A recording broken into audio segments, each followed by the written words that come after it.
Hello and welcome back. Once again, I'm your instructor, Dawn Lucas, and today we'll be looking at reading strategies to assist you with being a better and more effective reader, with ideas drawn from Chapter 6, Reading, in my textbook, College Composition and Reading, Information and Strategies. In addition to information about main ideas and summaries, the chapter about reading also includes an extensive selection of reading strategies. Both individual reading strategies and specific pre-designed strategy sets combining them are discussed. It's my hope that you'll take the information presented here and develop your own toolbox of reading strategies and sets that you can have available to you for challenging reading. I encourage you to develop your own personalized set of reading strategies. For inspiration and ideas, I have included many possible strategies in the textbook. There are 3 basic times that you can apply strategies: before, during, and after reading, and we'll talk about each in order. Before reading, you can do things like planning your reading environment, thinking about what times you're usually most alert, and making the atmosphere conducive to reading.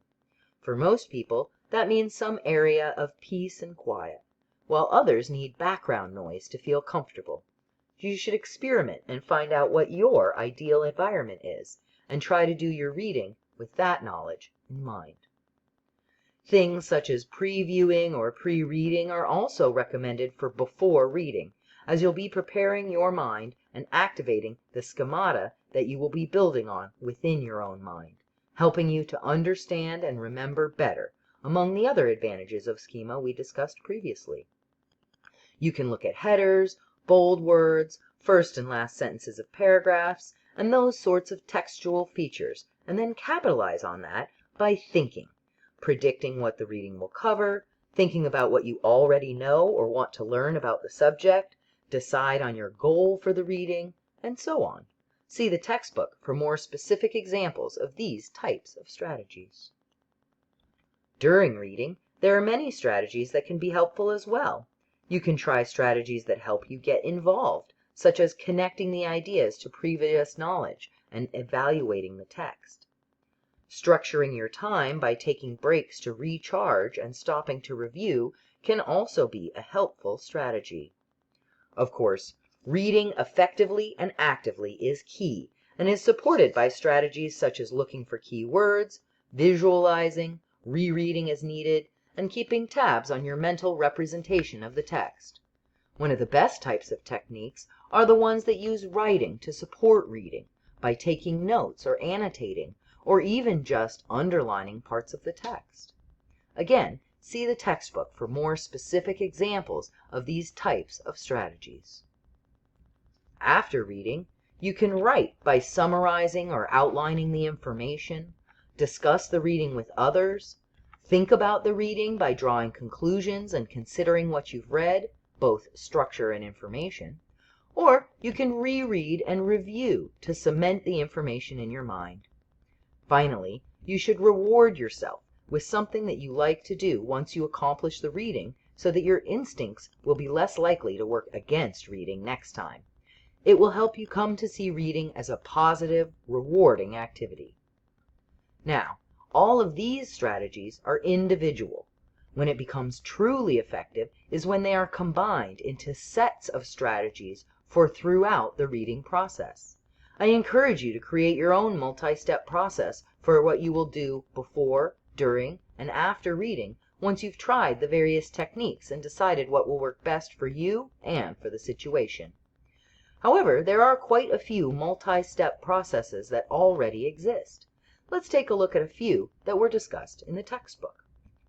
We will take a look at 4 basic reading strategy sets that were presented in the chapter: KWL+, PPC, SQ3R, and SETS. These are sets of individual reading strategies that have been designed to work well with each other, and I want you to see a few examples before you work on creating your own set designed for yourself. The first reading strategy set is known as KWL+, which has 4 steps. Before you read, you ask yourself, what do I already know about the topic? This activates your schema for that topic, getting your brain ready to learn and making it easier to understand and remember what you will read.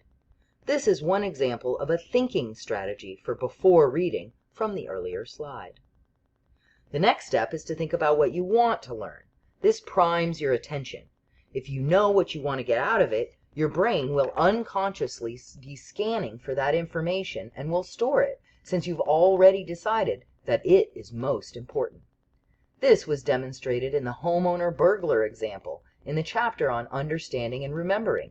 You remember more of what you think is important, so taking a moment before reading to decide what that is can be very beneficial. This is another type of thinking strategy for before reading that helps in a different way. Then, after reading, the next step is reviewing what you've learned. This again takes advantage of how our minds work, as you learned in the last lesson, and the repetition and focus helps connect the information more solidly in place. The final step in KWL Plus is the plus, deciding what else you would like to know about the topic or what questions you would like to have answered. The more engaged and interested you are, the more you think about the topic, the more likely you are to remember what you read. You can see that this strategy set combines several of the individual strategies that we talked about, even when it carries them out in different ways. And all the strategy sets are like this, which is why I encourage you to come up with your own strategy set, optimized for you personally. For now, let's move on. Obviously, KWL Plus is only one of the possible strategy sets. The next on our list is PPC, sometimes known as 3PC, since there are really 2 P's in that first step.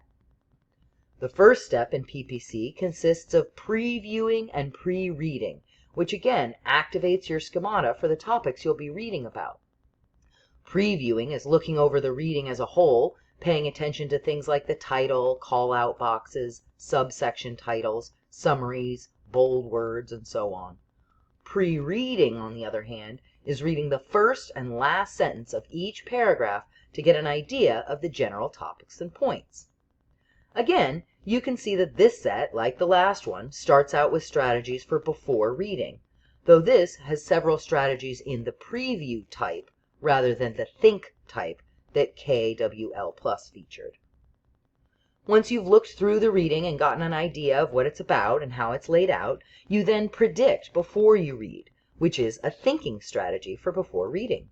If you remember the chapter about understanding and remembering, the very last study discussed at the end of the chapter was about various groups of third graders who had a short story read to them, followed by either guessing what happened next, rereading the story aloud, making sure that they pronounced all the words correctly, or reading the story silently.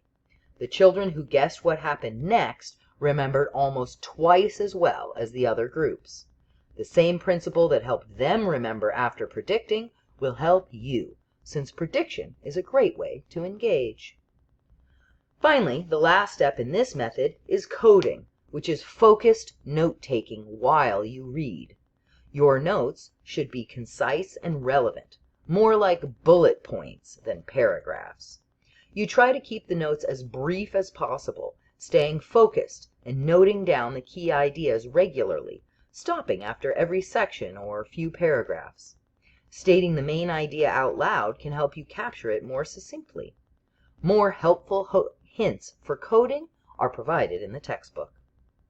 Again, PPC is just one option. There are several others, 2 more of which we'll discuss. SQ3R begins with a survey where you preview and pre-read, similar to the first step in the PPC method. The next step in this method is the Q for questioning, which is a great way to get engaged with the reading. As you learned in the last chapter, getting engaged is key to understanding and remembering. There are lots of questions you can ask yourself, some of which are listed in the textbook, but some key questions might be what the reading is about, what you want to get out of it, and what strategies you'll use during the reading. The S and the Q are, of course, followed by the 3 R's. You read, you recite by saying out loud in your own words the main points and then writing them down, and then you review. This gives you useful notes in your own words, and the multiple medias, reading it, speaking it, writing it, will help you remember more effectively. And of course, the review helps you cement the most important information in your mind through repetition.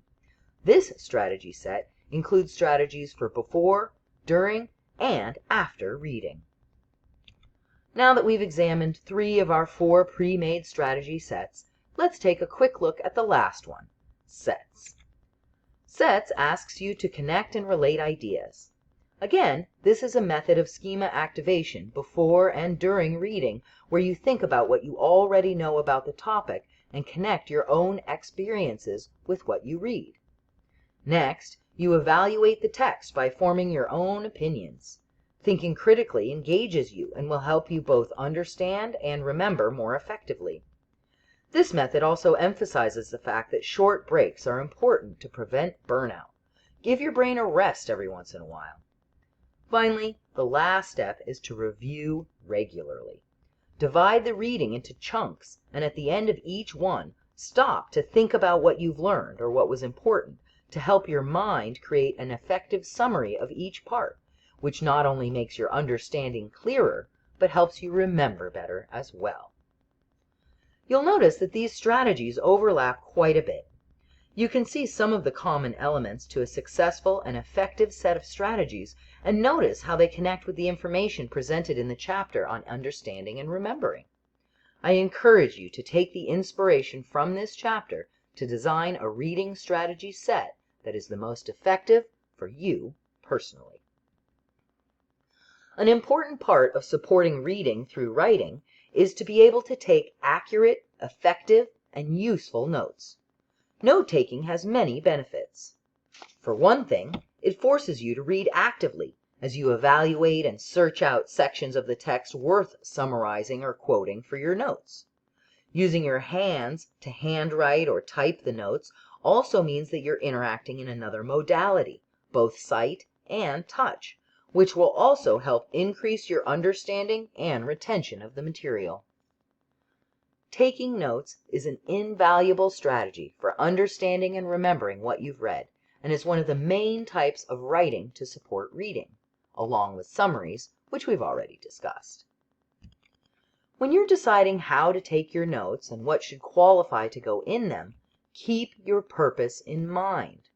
The choice of type of notes, as well as what to include in them, both depend on the purpose of your system. For example, if you are trying to use note-taking as a way of engaging with the material to remember and understand it better, then you'll likely want to use annotation. If you're trying to create a study guide, you might have a piece of paper with a list of the key words and ideas with their page numbers. But if you're trying to create something to study from directly, writing summaries and/or outlines would be more effective. Finally, if you're trying to take notes from a variety of research sources in support of a research-based paper, you should use a note-taking system. One important thing to remember, no matter what your purpose, from a study guide to paper material, is that the notes you take should be designed so that you do not need the source again. You want to be able to review and refer back only to your notes and not to have to go back to the original source. So you should make sure that you have accurate information, complete citation information as needed so that you can go back to it if you decide there's more of use than you first thought, and be selective in what you record. But don't make it so terse or incomplete that you're just going to have to reread the source again later. You can use information from the section on identifying main ideas as one source for knowing what to select for inclusion in your notes.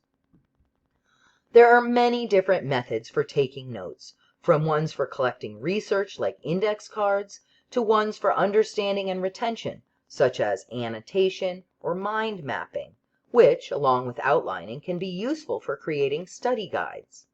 Other common strategies include Cornell notes or double-entry journals. All of these methods are discussed in the chapter, and I would encourage you to take a look back at the suggestions and the advice given when deciding how to do your own notes. If you'd like more advice about taking good notes aside from what's included in this chapter, There is more on taking good notes for research papers included in the textbook chapter on doing research, discussed in another video in this series. One thing that reading of any kind is good for, whether you take notes or not, is increasing your vocabulary.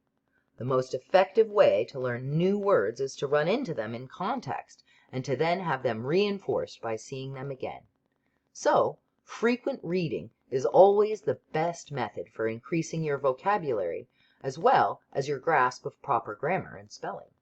Experience with words pays large dividends. Other methods for expanding your vocabulary include reinforcing words you do know by using words that you run across and know but aren't yet totally familiar and comfortable with. You can also figure out the meanings of new words you come across in your reading by looking for context clues, thinking about related words through roots or sound connections, or if all else fails, or if you want to check your guess, looking in the dictionary. The very last topic I will discuss is reading faster, which is for a very good reason. Most of the information in the chapter will help you understand and remember what you're reading and be able to make use of it effectively. That is the goal and purpose of reading, understanding and remembering. While it is convenient to be able to read quickly, speed is not the goal of reading and shouldn't be a central concern. As long as you are understanding and remembering, you are doing it right. On the other hand, as I said, being able to read faster is a convenient skill that can save time, so I have devoted part of the chapter to discussing ways that you can raise your reading rate, as well as a way to assess it. Again, the primary way that you can increase your reading speed is by practicing your reading. The more you read, the faster you'll get at it. However, there are other strategies as well. Suggestions include avoiding distractions, such as tapping your foot or multitasking or anything that distracts you from your reading, and reading actively so that you're primed for the information you'll be receiving. There are several strategies that can help with the physical part of reading, making your eye more efficient in where it looks and how many times it moves, which are discussed in detail in the chapter.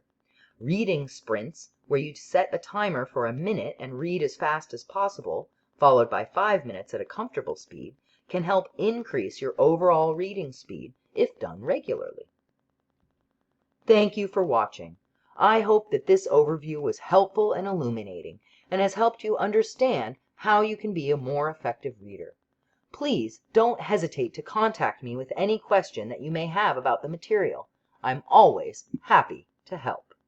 I look forward to joining you for another video lecture next time.